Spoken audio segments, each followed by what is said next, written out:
Chicos, ¿cómo están? ¿Qué tal? Buenos días. ¿Cómo están muchachos? Estudiando mucho de seguro, ¿no? Bien, lo que corresponde comentar hoy día es un capítulo más acerca de la historia de la filosofía. En este caso vamos a hablar acerca del marxismo. Nosotros en semanas anteriores hemos estado hablando acerca de el idealismo alemán de Hegel, hemos hablado de Comte, del positivismo, inclusive yo me acuerdo que comentamos bastante sobre la Ilustración, ¿no?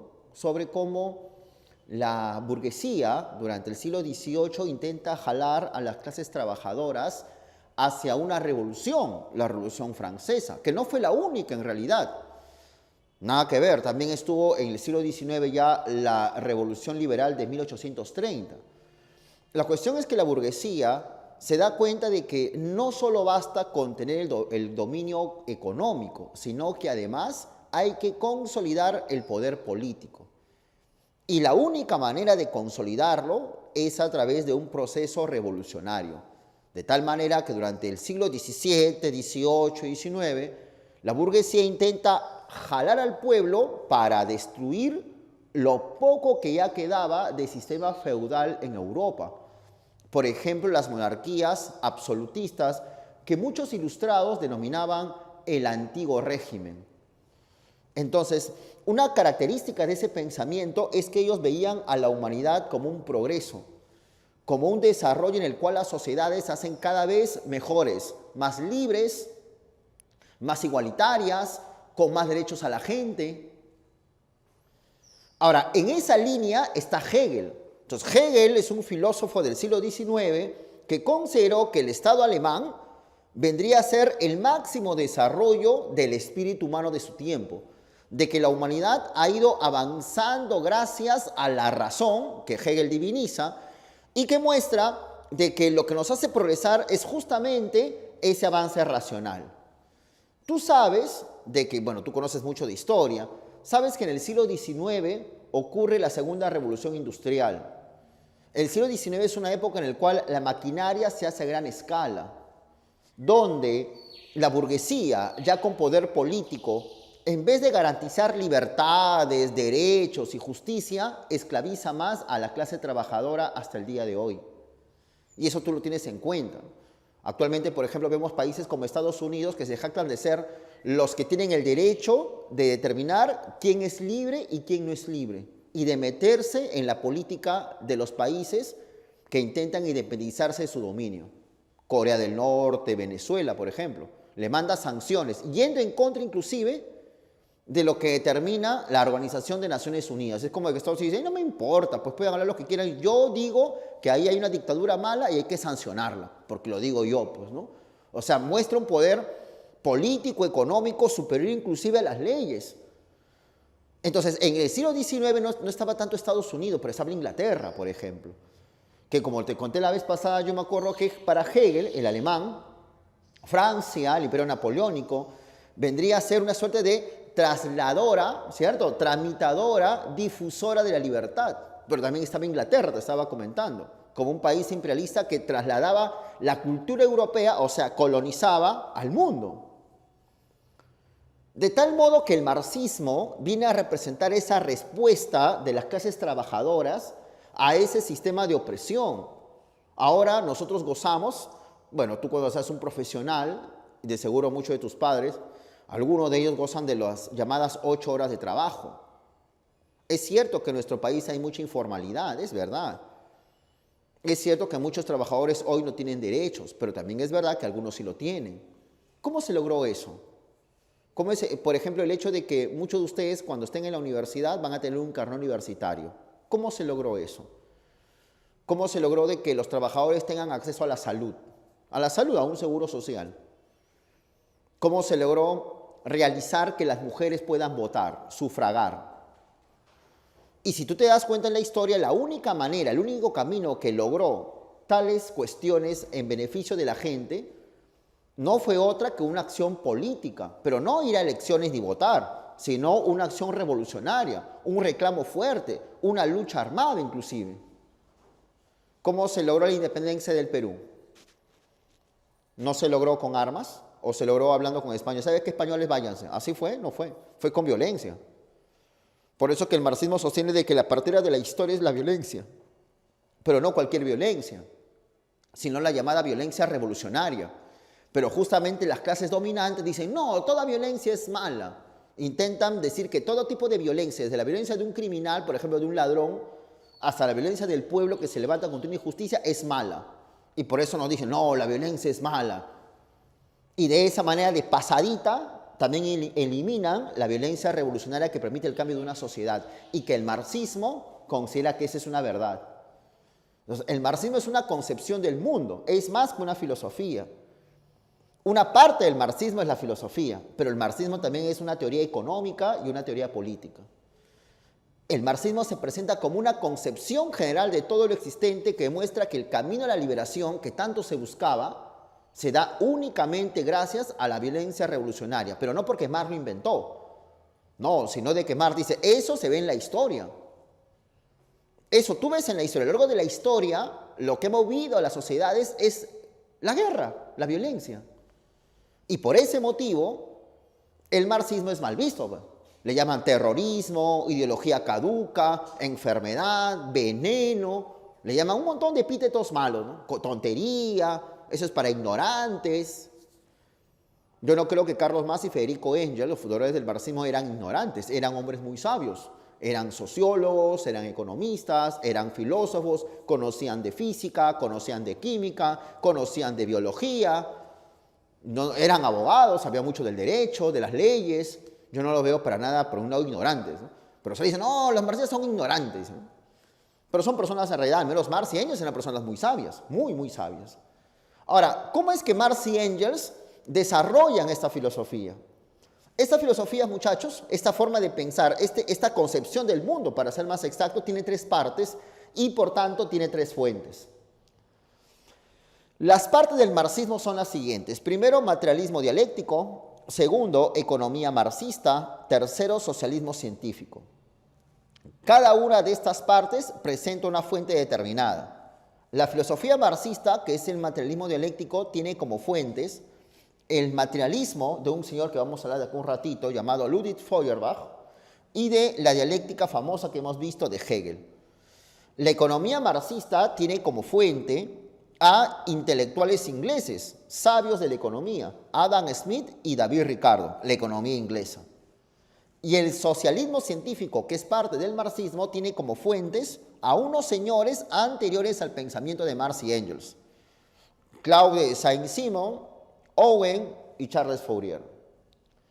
Ellos elaboran lo que se llama el socialismo soñador o utópico francés. De un rato comentamos esto. El marxismo entonces se presenta como una ideología que busca transformar el mundo, busca hacer una sociedad justa, humana, que se llama la sociedad comunista, sociedad en la cual no existirá la explotación y por consiguiente el hombre realmente será libre. Por eso que Marx sostuvo de que los filósofos solo nos han dicho cómo es el mundo, pero de lo que se trata es el de transformarlo.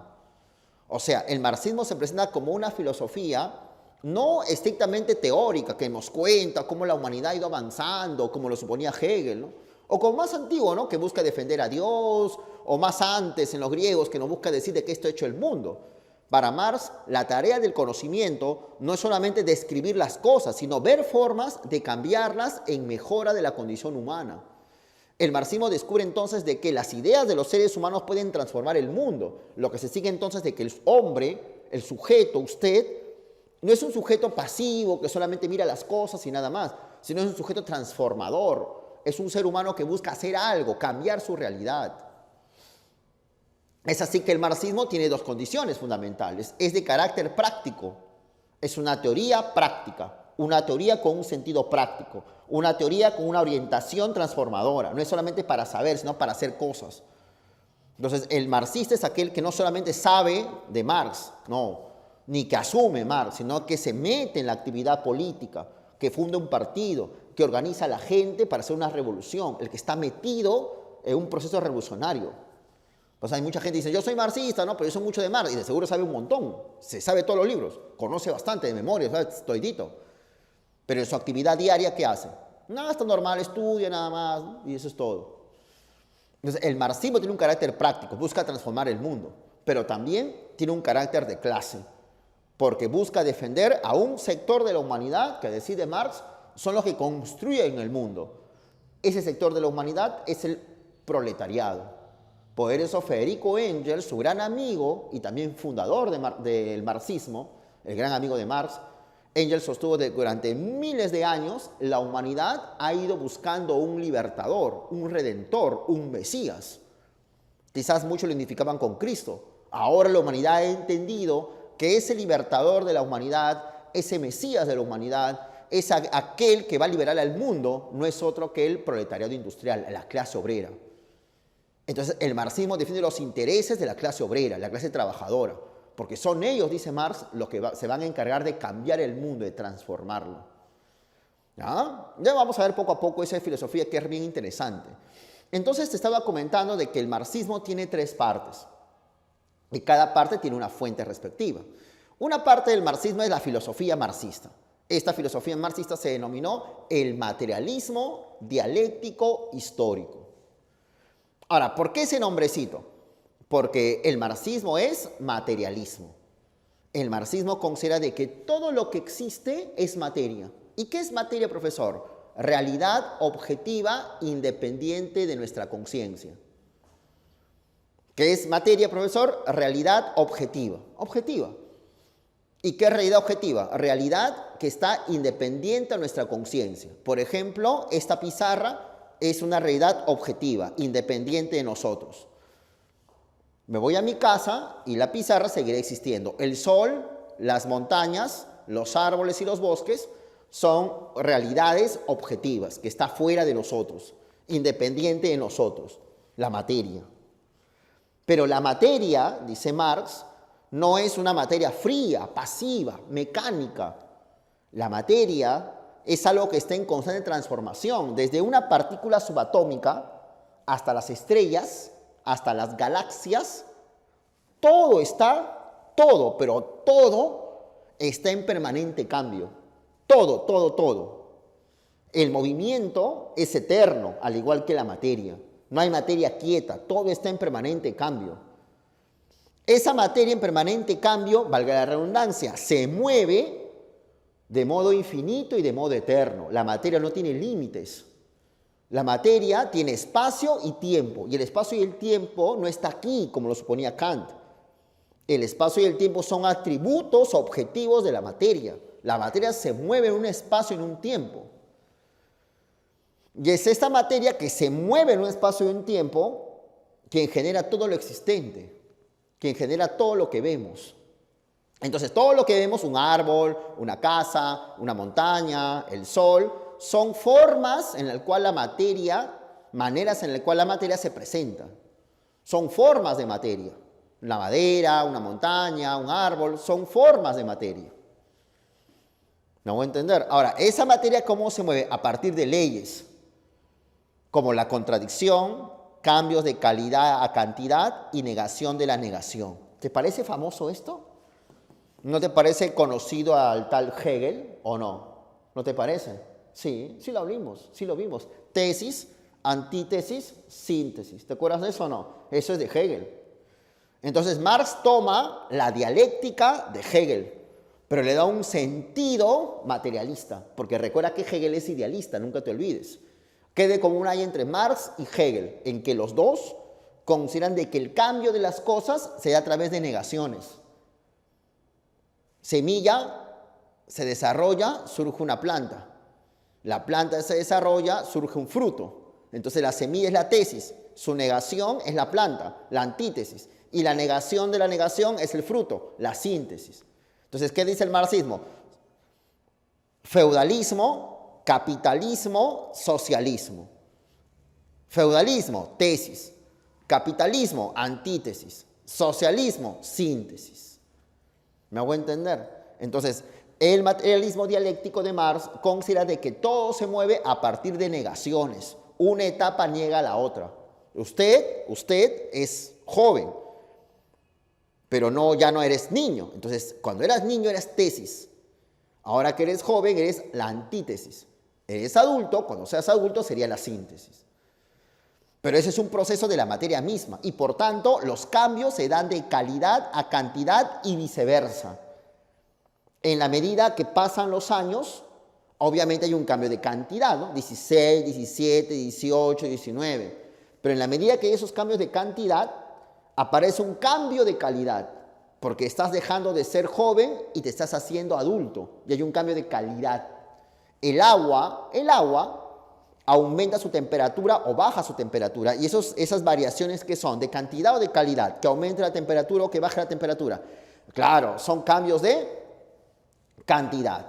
Pero esos cambios de temperatura, que son cambios de cantidad, hacen que el agua se vuelva hielo, se vuelva líquido, se vuelva vapor. Entonces, que sea vapor, que sea líquido, que sea hielo, esos cambios ya no son de cantidad, son de calidad. Entonces, los cambios se dan de cantidad a calidad y viceversa. Del mismo modo, dice Marx, el desarrollo de la producción es un cambio de cantidad, que aumenten las mercancías, cantidad, obvio.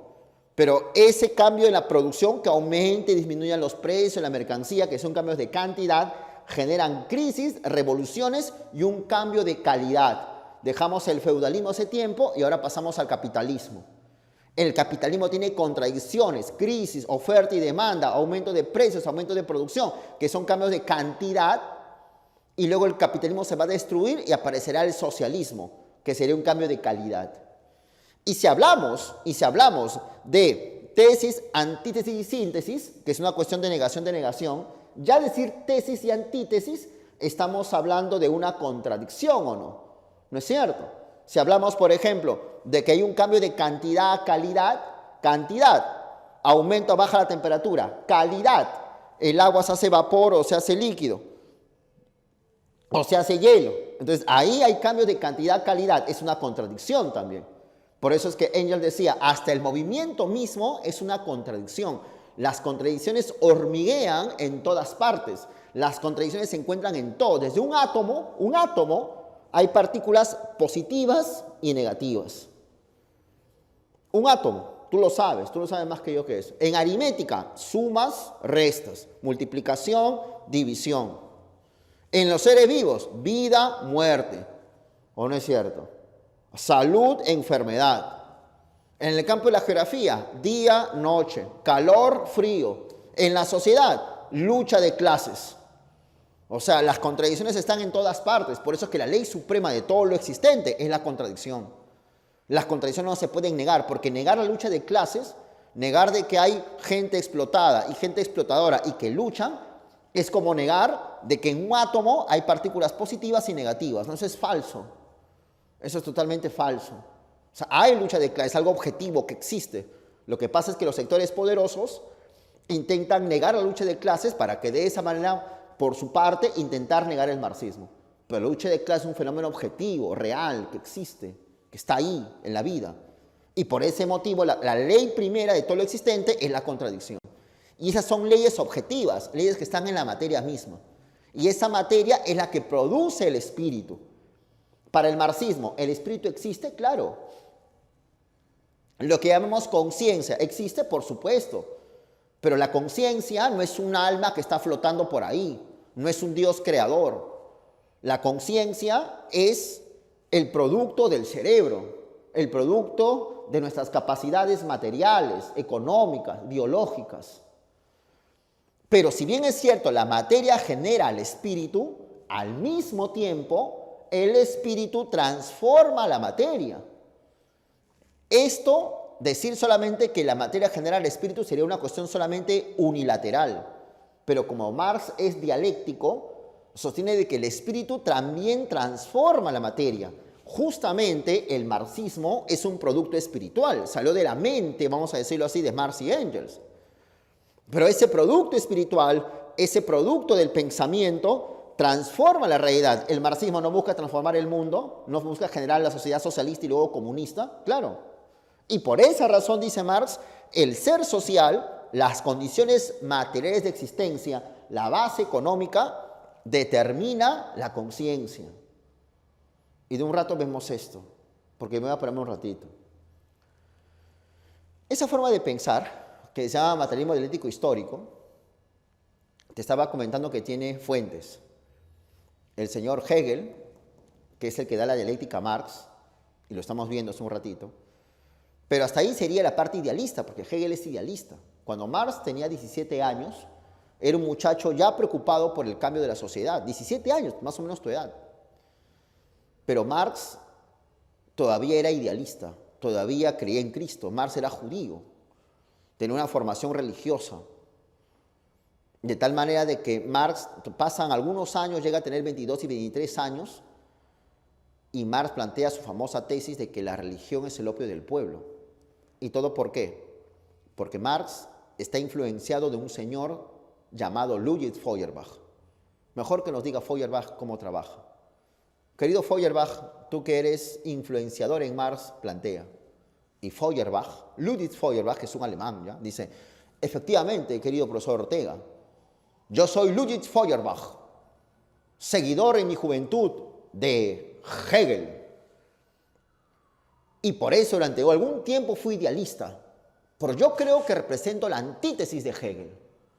Porque mientras que para el señor Hegel, que es idealista, Dios genera el mundo, Dios por tanto crea al hombre, yo, Feuerbach, considero que es al revés. Que es el hombre quien crea a Dios. El hombre crea a Dios a imagen y semejanza. Así como es el hombre, así es su Dios. Si el hombre es campesino, su Dios es campesino. El Dios está vinculado con la agricultura. El hombre adora a la lluvia, al sol o a la tierra. Si el hombre vive en el Nilo, los dioses son dioses del Nilo.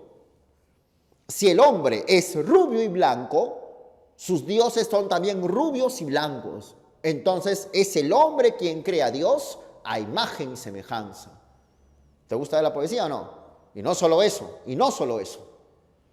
sino que cuando el hombre crea a Dios, el hombre deposita todo su ser en él, le da todo a Dios, todo a Dios. El hombre se proyecta en Dios. Dios es la proyección del hombre. Dios es lo que el hombre desea ser, pero no puede ser.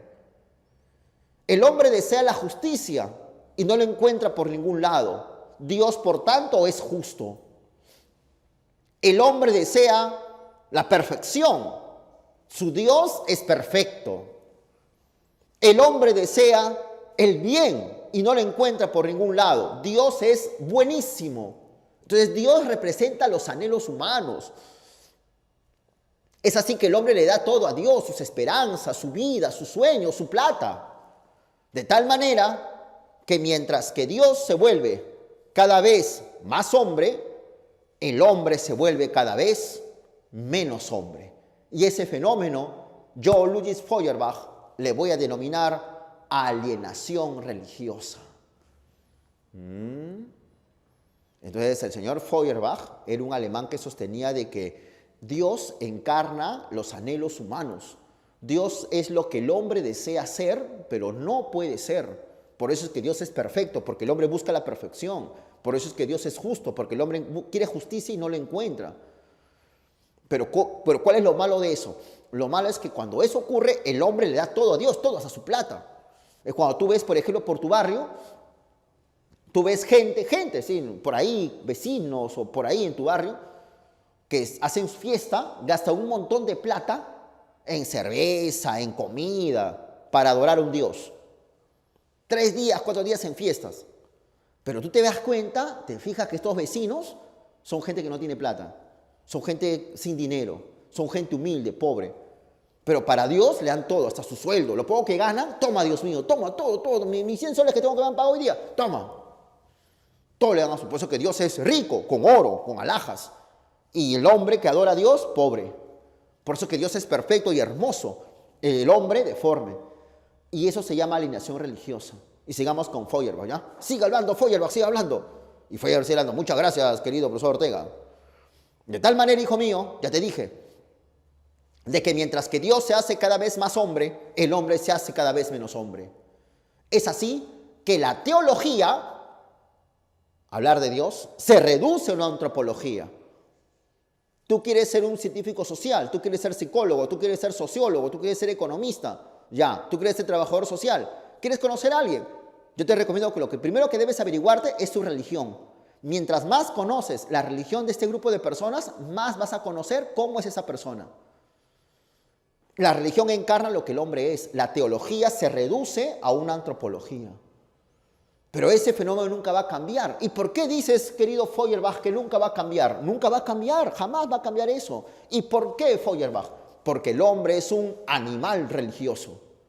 La esencia del hombre es crear dioses. Así somos, es nuestra naturaleza. Sí, nunca vamos a dejar eso. No, y no lo digo yo, lo dice la historia. Tú revisas un libro de historia universal y siempre, Dios, Dios, Dios, en todos los capítulos. Tú pones a un ser humano en una isla desierta, ese señor a la hora te crea un Dios. El Dios mango, el Dios papaya, el Dios fruta, el Dios cielo, el Dios agua. Así somos, es como que el perro ladra, ¿no? No, ya está, el perro ladra porque siempre es así, el perro siempre va a ladrar. Por eso, no te olvides, prohibirle a un hombre dejar de crear a un Dios sería como prohibirle pensar. Siempre será así, así que no lo vamos a cambiar. Si algo podemos hacer, yo sí te recomiendo, recuerda que yo soy Feuerbach ahorita, lo que sí podemos hacer es cambiar de religión. Después, en vez de hablar de una religión trascendental, de un diosito que está en otro mundo con Cristo, mejor esa religión transformarlo en una religión del amor a la humanidad. Una religión que busca amar al hombre. Eso permite la mejor humana. ¿Y tú qué dices, Carlos Marx? Y Marx dice, mira, yo cuando era joven era recontra cristiano, ¿ya? Ese es Marx ahora. Pero ahora, querido Feuerbach, yo me he hecho ateo por ti, como amigo Federico Engels. Claro, nos hemos hecho ateos y estamos orgullosos de serlo. Y gracias a ti, querido Feuerbach. Pero lo que no nos cuadra, Feuerbach, es que tú digas de que el hombre siempre creará dioses, de que la esencia humana es crear dioses, que el hombre es animal religioso. Yo estoy de acuerdo contigo de que el hombre crea a Dios, eso sí es cierto, eso sí es verdad. Pero de ahí a decir de que siempre será así, no, papito, porque eso va en contra de la dialéctica y tú eres discípulo de Hegel. Y recuerda que Hegel nos enseña que todo está en permanente cambio. Entonces, ¿cómo tú vas a poder decir, querido Feuerbach, de que eso nunca va a cambiar? Es equivocadísimo. No, el hombre no es un animal religioso. Recuerda que ahora soy Marx. Lo que dice este señor está equivocado. El hombre no es un animal religioso. El hombre no tiene esencia. El hombre no es un ser con una cualidad inmutable, porque ese es antidialéctico. Los dialécticos como yo hemos sabido, vemos al mundo en permanente cambio. Decir que hay una esencia implicaría que el hombre es inmutable. El hombre es producto de sus relaciones sociales. El hombre es producto de lo que es, pero en su momento histórico dado. El hombre no tiene una esencia invariable, una esencia inmutable. De tal manera de que el hombre no es ni bueno, ni malo, ni santo, ni nada, sino lo que eres tú es producto de tu barrio, de tu colegio, de tu parroquia, de tu familia, de tus amigos, de tus redes sociales. El hombre es producto de sus relaciones sociales y por consiguiente el hombre no es egoísta por naturaleza. Entonces lo que hay que hacer es transformar la sociedad para que de esa manera la sociedad pueda transformar al hombre. Ese es el asunto. Por eso el hombre crea a Dios, no porque así es, no porque esa es su esencia, nada que ver, eso es falso. El hombre crea a Dios porque el hombre sufre en la tierra, porque el hombre no es feliz, porque el hombre no encuentra soluciones reales a sus problemas reales, afirma Marx. El hombre crea la religión porque la religión justifica la pobreza. La religión pone como halo de santidad el ser pobre. La religión es la sanción moral del sufrimiento humano, afirma Marx. La religión presenta a la pobreza y el sufrimiento como bueno. O sea, cuando la burguesía enseña a la gente religión a través de sus colegios, lo que está diciendo al hombre es bueno sufrir porque bienaventurados los pobres. ¿A quién conviene eso? ¿No es acaso los explotadores? Claro, porque el explotador le dice a su pobre, tú eres un bienaventurado, tú eres una persona mejor que yo, tú eres más rico que yo, querido pobre, porque yo soy dueño de una empresa de 100,000 personas, en cambio tú eres dueño del reino de los cielos. Solamente basta que te mueras para que el día en que te mueras seas feliz allá. Así que tranquilo. Así que no te pelees conmigo, no busques la revancha, recuerda que la venganza es mala, la venganza es un pecado. Ama a tu prójimo y yo soy tu prójimo, yo te explotaré, yo te maltrataré, yo te vilipendiaré, pero yo soy tu prójimo, soy tu hermano y al hermano no se le puede hacer daño. Si te pegan una mejilla, ofrece a la otra. Así que en vez de pelearse conmigo, querido pobre, en vez de tener pues odio hacia mí, ten mi amor, ámame, amémonos los unos a los otros, porque así lo dijo Cristo.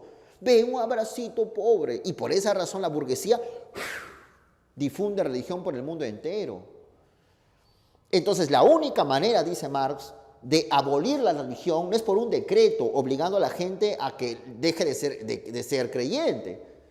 La única manera de acabar con la religión es acabando el estado de justificación, acabando el estado de injusticia.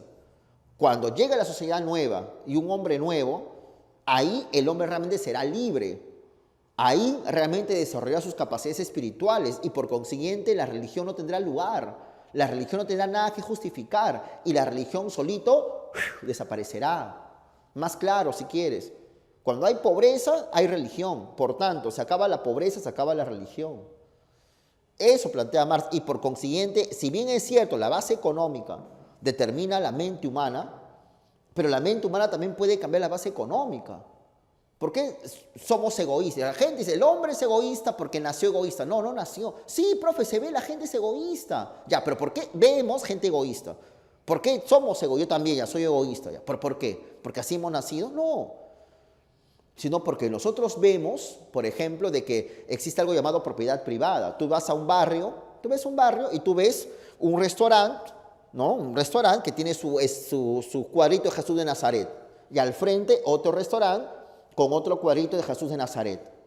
Y yo soy dueño de este restaurante, ahí está mi cuadro de Jesús. ¿Y yo qué quiero? ¿Para qué pongo ese cuadro? ¿Por el bienestar de la humanidad? No, yo pongo este cuadro para que este cuadro me haga el milagro a mí, de que me ayude en el negocio, ¿o no? O sea, el cuadro está para mí, para mi interés personal.